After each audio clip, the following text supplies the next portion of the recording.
as we get closer and closer to the start of the NFL season, the MLB season playoffs, and also everything else going on in the sports world, it's easy to forget the machinations of sport. And the machinations of sport all revolve around one thing, and that's the one thing we talk about here on the BitMart Podcast Network, and that's money. Whether it's virtual or fiat, we cover it, and this is about the business of sports. Business is good. This is the minor leagues.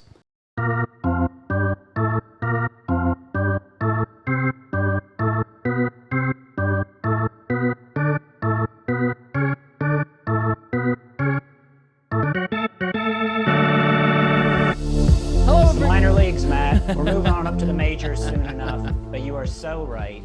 The money, I hope that we're talking about the hardest form of money that has ever existed, aka Bitcoin or toast and jelly jam, which they make up there in the Appalachian Mountains. That was a terrible segue, but a great way to start off our second episode. Matt, you're so right. The machinations of our industry that we're in, crypto, a lot of people think it's only financial, but it goes into so many cultural realms. We've discussed this on Bytes. We've discussed it with guests on the Brain Trust. We're going to continue to discuss this. But the reason why I like this new series, the minor leagues, not only is because we can move on up to the majors eventually. I'm going to level up my sports knowledge. And hopefully, Matt, you will also level up your crypto knowledge. And together, we will take over every single ballpark, stadium, rugby field, hopscotch chalkboard, and whatever else sports. Can you tell that I don't know anything about sports, people? I'm sorry, okay? I'm sorry. But I actually do have a very, we're going to talk about some international sports stories today, Matt, and then we're going to talk about some domestic stuff. Interesting thing that might segue us into our first story, unless you have any other comments, is that, you know, as people know, I'm here in Colorado, specifically Denver. There's a suburb outside of here called Glendale. It's kind of a little uppity suburb. I visit it from time to time. They've got nice parks, nice shops, restaurants, things like that. Interesting thing that I noticed walking around the other day is Glendale has this huge rugby field. And they call themselves Rugby Town, USA, which the only time I've ever heard this is when I was in Eugene, Oregon with my father, and I was at the track and field trials for the Olympics, and Eugene, Oregon calls themselves Tracktown, USA. But other than that, you don't hear a lot of these town USA, other than maybe Cooperstown, where they have the baseball. Well, Cooperstown's the name of the town. That was where, allegedly, it's not true, it's all a lie, where the first game of baseball was ever played, with Abner Doubleday and the whole Fakakta thing. But there is Detroit Hockey Town, USA. Some people call Green Bay Football Town, USA. That's kind of a part and parcel with American culture. And rugby and I have a weird relationship because of my work with the A7FL, which is 7-on-7, no pads, no helmet football. And it has some look to rugby, like the ball, which you can see right here, is a white ball, which looks like a rugby ball. We actually just had a clip up on SportsCenter just today when we were recording this on the SportsCenter Instagram channel. 4 million people have heard me yell, so that's a good feeling. But rugby is a big sport internationally and is a hard-hitting, like, I wouldn't sign us up to play rugby. I feel like rugby is something that I might be interested in if I'd already done a year of CrossFit and been on my protein game. But here's an interesting trivia question, Matt. Is American football based on rugby? Is that true? American football's based on rugby, another game that was kind of proto-rugby. Football has a lot of different machinations and forms to it. It's kind of like how baseball was based on rounders, which is a derivation of cricket.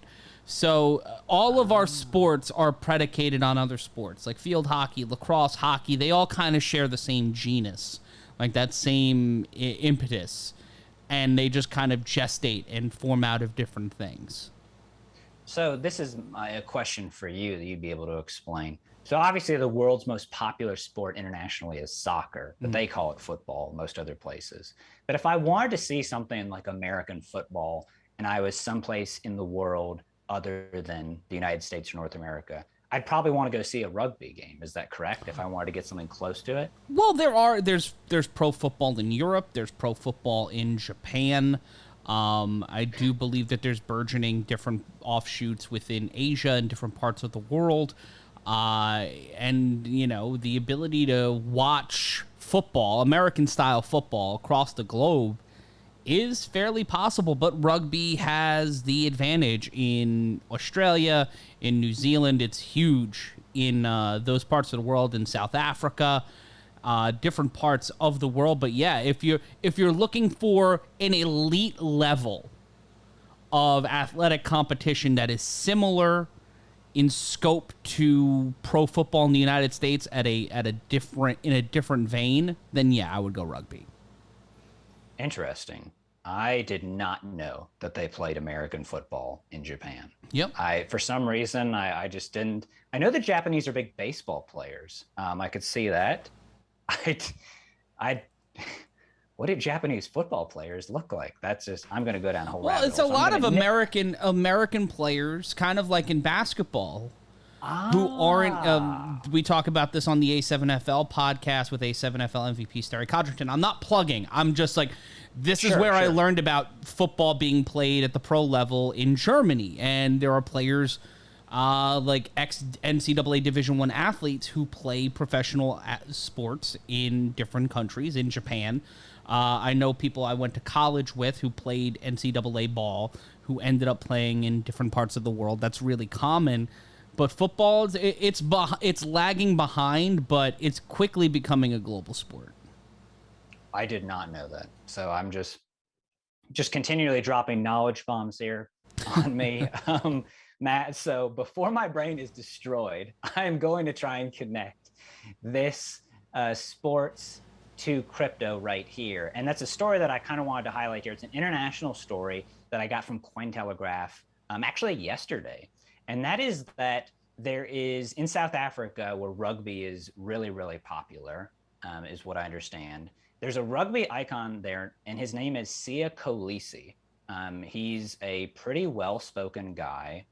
And he's actually, I found out, I looked him up, he's only 4 days younger than me. So interesting. He's my same age, which is kind of more so just interesting that he's plugging crypto and that he's a big sports star down there. But he plays for the South African Springboks. And he signed this deal where, similar to what maybe LeBron James has done or Tom Brady has done or something like that, they're kind of using him as a cultural figure that is known for dominating sports. It's known for being a big leader, and drawing parallels between the long-term game plan of his rugby career, how he sees like excelling in sports, and financial planning. And I think that this is really interesting because even though I had no idea who Siya Kolisi was, he's obviously a huge deal in South Africa. I'm sure he's a huge deal to many young men and women down there. And if you watch the advertisements, they're like actually really wholesome.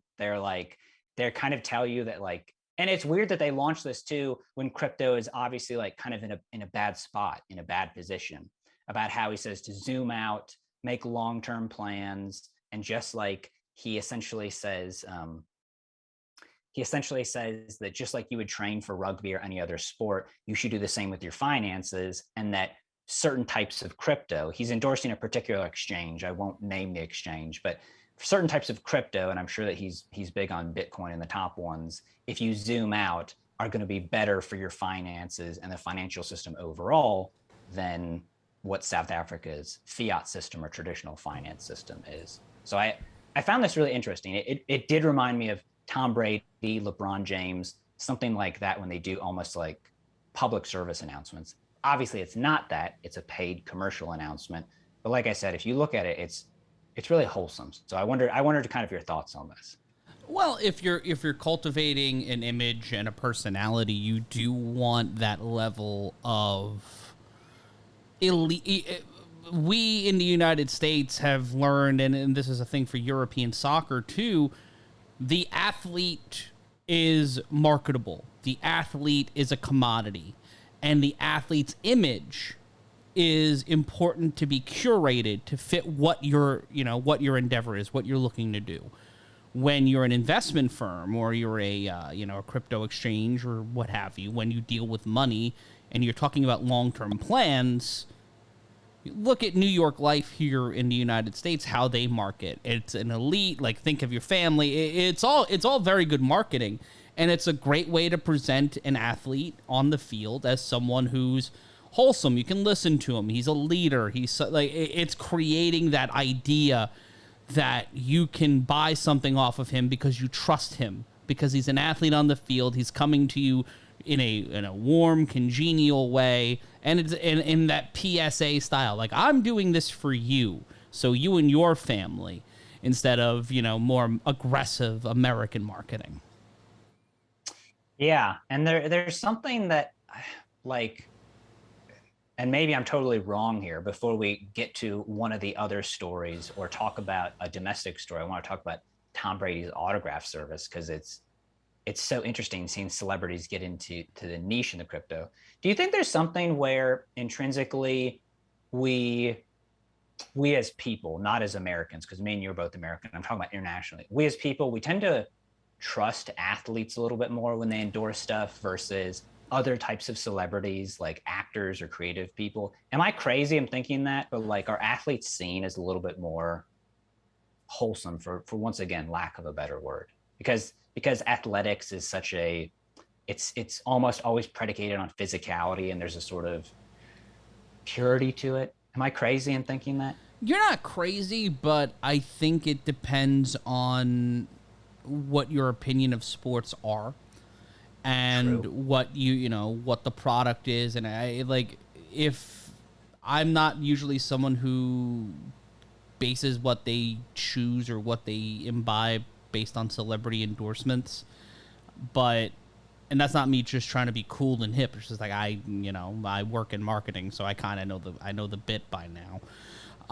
When you look at different, it's all market dependent. Like, if you're marketing towards a specific subset, if you're marketing towards young men, if you're marketing towards families, if you're marketing experiential things, or if you're marketing something that would fit within the different box of that athlete, then you might trust it a little bit more than, in a Gatorade ad. I would trust LeBron James over Justin Bieber, and it's not a knock on Justin Bieber. It's just, I know LeBron James drinks Gatorade. You know why I know that? Because he's an athlete, and also every NBA sideline is littered, or at least was at one time, with Gatorade. Now I think it's one of the other offshoots of Gatorade, or one of the rivals to Gatorade. But I think it comes down to the 5 W's, the who, what, where, when, and why when it comes to that. And I think athletes do a really good job, because we look up to athletes because they're these larger-than-life individuals, and it goes back to the advent of the modern American press. Cultivating these icons, these heroes, we're always looking for something or someone to rally behind and rally under. And it goes back into NFT culture, too, to where we're looking to identify this thing that is the thing that we support, that is in our best interest, that is in the best interest of this subsect that I'm in. We're all together raising this thing up. And with athletes like Michael Jordan, who was a role model, I want to be like Mike. One of the most effective marketing campaigns in television history, in marketing history. Simple, to the point, but that, forces the athlete to build an image that may be, a bit of a fallacy. That it may just be a facade. It's something that's constructed and curated and cultivated, much like an NFT. It's something that's formed, that's curated, that's marketed a specific way to specific people, and the value is predicated on the market, and the market is the consumer. That's true. I guess I'm just trying to get at that, like, internationally, even if you don't speak the same language, sports is almost like, it's like visual art. It's like, even somebody who's not educated or who doesn't know things, you can usually, it's a common signifier. I don't know where I'm going with that. No, well, sports have. Let's talk about, like, advertising. Now more than ever, every piece of a ballpark, a broadcast, a game, a uniform is commoditizable, or has been commoditized. baseball jerseys now have logos on them. It's the logo of the manufacturer on the hats and on the jerseys. But in the NBA, you have advertisements, you have ad patches. In soccer, they're walking, talking advertisements for either whoever owns them or business partners or, these integrated things. NASCAR, F1, auto racing, things like that. F1's getting into the NFT space. They took the France Grand Prix off of their schedule next year because one of the reasons being the strict laws around crypto and NFT marketing in the country. Because, and we covered this on the non-fungible news this week, F1 and a lot of F1 teams are leaning into partnerships with crypto firms, with crypto exchanges, with NFTs. There's the Staples Center, or what used to be the Staples Center in Los Angeles, is now the Crypto.com arena. Crypto.com has got a huge marketing partnership with the UFC and their fight kits, which look terrible. And there's this Crypto.com bonus for fighters. And, there's a lot of money going into sports because that is the easiest convertible audience. And it's such a broad audience. When you're watching when you watch the Super Bowl, Nathan, do you watch the Super Bowl every year? Not every year. It depends on if somebody invites me to a party or whether I even remember that it's on. Sorry, sacrilege. I know. No. But that's the thing. If you get invited to a party, I'm watching the Super Bowl no matter what because I have a crippling addiction to sports. You, on the other hand, that's why the commercials exist. That's why the idea of the Super Bowl commercial over the last 35, almost 40 years, 38 years, has been such a huge component of the Super Bowl that the commercials now get trailers. Not the game, not the players, not the halftime show, the commercials. And this past Super Bowl was the crypto Super Bowl because it felt like the top 3 exchanges in the world were battling for airtime, paying $3 to $5 million for 30 seconds of advertising. You're right. I forgot that because Coinbase had that weird ad where it was like nothing except for a QR code. Yep. I completely forgot about that. It was the bouncing QR code. And that, I think, is, and if you remember in the early 2000, the 2000 Super Bowl was the .com Super Bowl. And I am wary of that being a bellwether because of there are boom periods and there are bust periods. Right now we are feeling the pinch of the bear market, but it feels like certain things are coming back on the other side. It feels like, your favorite sports team had a good season the year before, but they got punched in the gut. It's the middle of the season now, hoping for a comeback, hoping to make the playoffs, but there's a lot of things standing in the way. And I feel like that is where a lot of the doubling down into the sports world. We talked about NFL all day in the pilot edition of this show. And we talked about the importance of cultivating a community and cultivating an audience. There is no better way in the United States of America, and I'll even say globally, to reinforce the power of your brand than partnering with a sports franchise or a sports league. Because you are attacking a dedicated audience, you are hammering home an audience, and you are working on something that every second from when you get on the air or you enter the stadium to when it's over, you can inundate people with marketing and you can normalize it. If you go to Citi Field, from the moment you walk up to the ballpark, you see a gigantic sign that says Citi. That's Citibank. Citibank owns the rights to the ballpark. They own the naming rights. Mm-hmm. From the moment you walk in there, once you go through the metal detectors, once you scan your ticket, giant Tezos ad. You've got, all of the food trucks, all of the different advertisements. It is a bastion. It is a mecca for modern American marketing. Because all you get, in between every inning, in between almost every pitch, you're given a commercial. Like the walk-ups are being advertised. Right now, when a player gets hurt in baseball, they get sent down for rehab starts. those are now being sold for revenue, advertising space. Rehab starts, like these different clinics are like, you've got Jacob deGrom pitching tonight in St. Lucie, and this rehab starts brought to you by St. Lucie Rehab. If you tore your MCL, we're here for you. I mean, it's so clever, and obviously I'm glad that you're explaining it, Matt, because you're actually in the know as to where, you know, if I go to a sports game, which is rare if ever, I think that I've learned to tune these things out in the same way that I tune out most billboards on the highway until you see like a very clever billboard like Buc-ee's. Buc-ee's always has clever billboards, if you've heard of that brand. But you mark on something really interesting here. Not only the dedicated audience. I was just trying to think about when you were explaining that, I was like, you know, he's so right. When you see that logo on the field, on the ticket stub, I mean, just freaking everywhere. Where else other than like, the only way to have that much exposure to that broad of an audience would to be like, you'd have to be like the only person that was allowed to advertise on Netflix or Hulu or something like that. And even then, I think the audience is much smaller than professional sports. And it's certainly less dedicated because there are lots of people that just, you know, don't watch as much television, or they only watch it every once in a while. But like, you're right. Sports fans. I think you said this on an earlier episode or a BitMart Bytes episode. There is an analogy between sports and religion. Yeah. Sports fans have a religious element to them, and that is, marketers take advantage of that. So it's just unique in that way.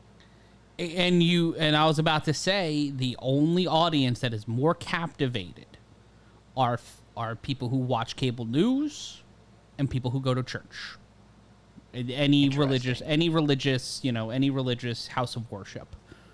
Because you have to be dedicated to that thing, because you are dedicating your time, your effort, and your energy to going to that location, being at that location, and supporting that location. So within that, you have a lot of similar constructs, and you have that idea of belief. And I think that that's a huge part of why NFT, sports, and religion all have these different coalescing factors, is that you're buying into something, whether physically, tangibly, or metaphorically. You are buying into this idea that you're identifying with it, you are supporting it, it has become a part of your cultural DNA. And sure. And not to cut you off here, Matt, but this makes me think specifically of Bitcoin, because one of people's main criticisms of Bitcoin is that it only has value because people believe it has value. Well, that's everything. But that sounds common sense to say, but you have to realize most people don't actually think of things like that. But yes, you're completely correct. And so it's interesting that Bitcoin can have perfect mathematics and the protocol is essentially flawless. And I could go on and on for hours. We're not going to get into that. But it has value, and the value rises and falls whether based on people's belief in it. The trend over time is that people continue to believe in it more and it adopts. But that may not be so 5 years from now, 10 years from now, things like that. What little sports I do know is that I know particular teams go through seasons similar to economics. And I think, correct me if I'm wrong on this here, Matt, that sometimes actually the most rabid fans comes from teams that always lose. And I'm particularly thinking of the Cleveland Browns, which I don't know anything about them other than I'm from Cleveland and I know that their fans are rabid. They have lots of season ticket holders, but the little that I know is they haven't won since like the 60s? 1964. 1964 was the last time the Cleveland Browns won the championship, the NFL championship, back when Jimmy Brown played. Diehard fan bases. Chicago Cubs, the Cleveland Browns, Cleveland Guardians, the Boston Red Sox, the New York Mets, the New York Jets. It's the idea that they're going to do that one day. They're going to win one day, and all this is going to pay off. That all of it's the HODL movement. It's the to the moon movement, but for sports. Because it really is. It is hodling. Yeah, it's hodling. It's the concept of I'm going to hold on to this thing. I am going to support this thing. I am going to let this be the biggest or the most obvious part of my cultural identity. Because when this happens, when it pays off, when my ship comes in, I am going to point, I am going to laugh, I am going to drink, I am going to celebrate, I am going to dance, because that paid off. Because everybody was wrong, I was right, I am smart. SMRT, I mean SMART. And as a New York Met fan, I can talk about my story a little bit. I grew up Giants fan, Ranger fan, Knicks fan, Mets fan. First sporting event I ever went to was non-pro wrestling related, was a Met game. Ever since then, I've been a New York Mets fan. And I grew up in New York in the 90s and 2000s when the Yankees were winning championships. They won 4 championships while I was in elementary school. 1996, wow. 98, 99, 2000. I was in 6th grade in 2000. They beat the Mets in 2000. We don't talk about that. I have seen the New York Giants win 3 world championships in my lifetime. I've seen the New York Rangers win 1 Stanley Cup in my lifetime. I was 5, it didn't count, but still. To me, the value of the New York Mets winning a World Series almost beats all of that. The Rangers winning another cup in my lifetime, it matters a little bit, almost on par. Because I have had to grow up around obnoxious Yankee fans, grow up listening to WFAN, which is a sports talk radio station here in New York, to those disappointing Met teams. Commiserating with my Met friends about how their best times were before we were even ideas. And this year, the Mets don't suck. The Mets are in first place in the National League East. Looks like they might make the playoffs. They have 2 of the best pitchers in baseball. They have the best closer in baseball. They have weapons on offense. Like it's the best team I have seen in almost 15 years. And that's talking about the time. And the Mets went to the World Series in 2015. Dang.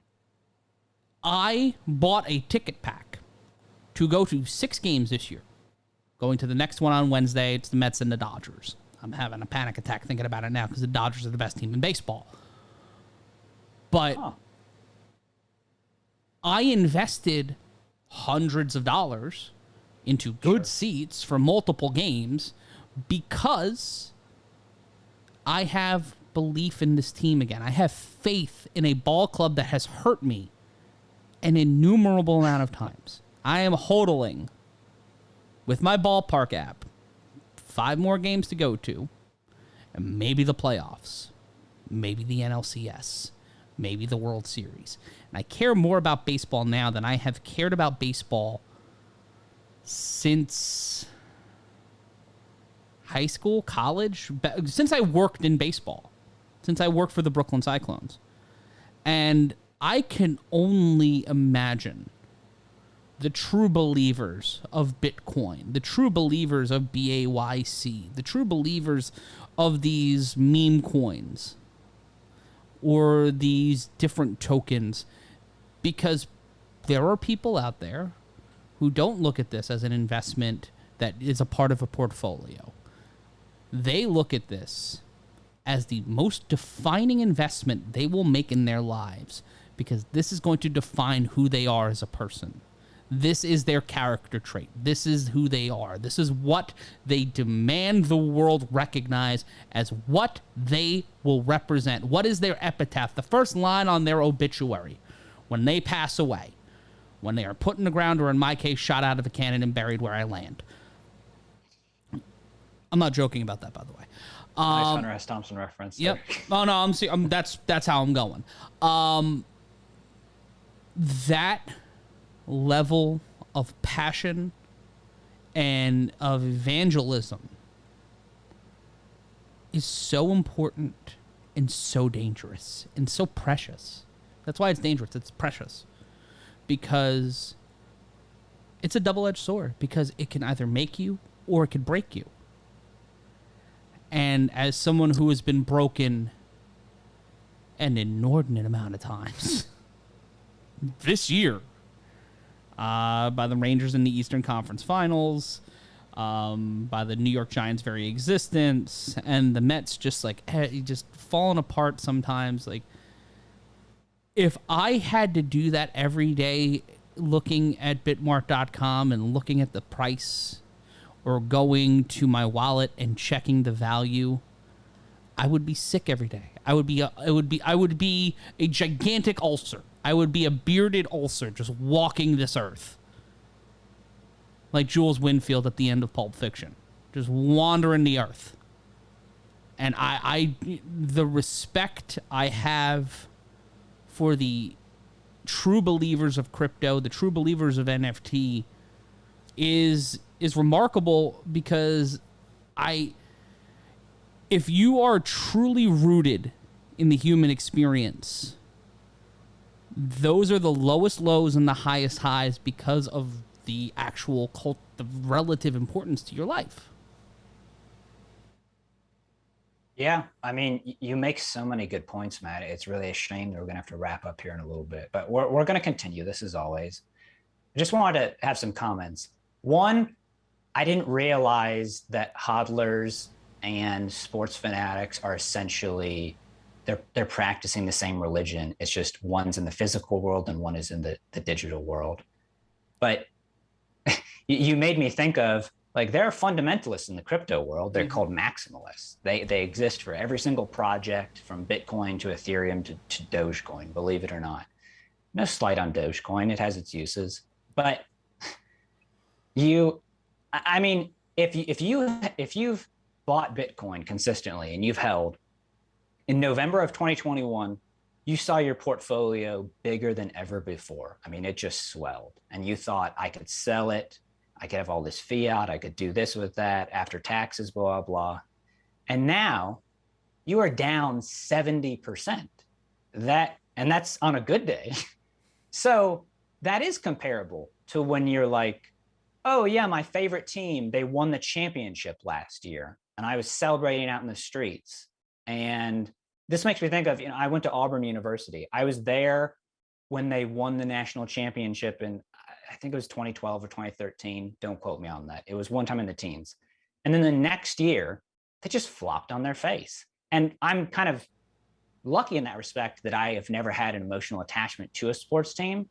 But hearing you talk about the synonyms between crypto and sports, I have had to realize that, I mean, yeah, I am on Team Bitcoin. That is indisputable. I'd like to think that I'm level-headed enough about it that when people bring up legitimate criticisms, I say, yeah, that's a legitimate criticism. You're not wrong to think that way, but here's how I look at it.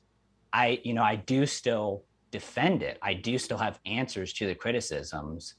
And if somebody, there are lots of people, like you've explained, they look at prominent people. I mean, Warren Buffett is a good example, like really, really rich people that you would think of as good investors that have a solid head on their shoulders, that are old and seasoned. They look at crypto and you may as well be playing with pepper jack cheese on the street and talking about how you're the king of England. They just think that it's nonsense. What goes on in Denver? Had some pepper jack cheese earlier today, so I was just thinking about it. That's the other thing is, if you're not a sports fan, I don't know what I don't think about what the Denver stadium is branded. I know it used to be Sports Authority Stadium or something like that. I think it's Invesco Field at Mile High. See, I always just think of it as Mile High Stadium. Yeah. Because that's like the informal name. But it's obviously branded with something else. I drive past it, at least once or twice a week. So this is just so interesting, Matt. I really don't like that we have to cut it short right now, but we definitely need to know that we need to allocate more time for other episodes. I want to end on this note. You talked about advertising in crypto and advertising in different types of sports, like F1 and things like that. But there's lots of restrictions on advertising. Do you think it's almost like tobacco advertising where it's or maybe alcohol advertising is a better example, to where it used to be a little bit taboo, but now it's just kind of accepted and it's like, do it at your own risk. And it's not like tobacco advertising where it once used to be like, hey, do whatever you want. And now they're like, you're not really allowed to do it because it's like considered unsavory. Where's crypto in this advertising in the sports world sort of era? And we'll end on that. It's the thing now. It is one of the most prevalent advertising, models in the business right now. You see it everywhere. Every level of professional sports has some crypto or NFT aspect of it, whether it's a straight-on brand deal or an advertisement or different, coins or tokens. It's becoming more and more prevalent, and there's initial backlash to it, Crypto.com Arena being a big one. But we can dive deeper next week on the show about these advertisements and these partnerships, because I think that there's a lot of value here in exploring what is a stadium rights deal, what entails it, what do different advertisements mean for different brands and different leagues. There's a lot of stuff that we can dive into here regarding the business of sports and the comps in crypto and NFTs, but that will be for next week's show. We've got to run, but that doesn't mean you have to run. Be sure to like, comment, and subscribe wherever you are watching or listening to this. If you're listening to us, drop a review. Let us know that what you like about the show, what you don't like about a show. Drop down in the comments. Be sure to rate, review, and subscribe. Also follow us on Twitter at BitMart Exchange. Until next time, we're going to take another hack at this. This has been the Minor Leagues. See y'all.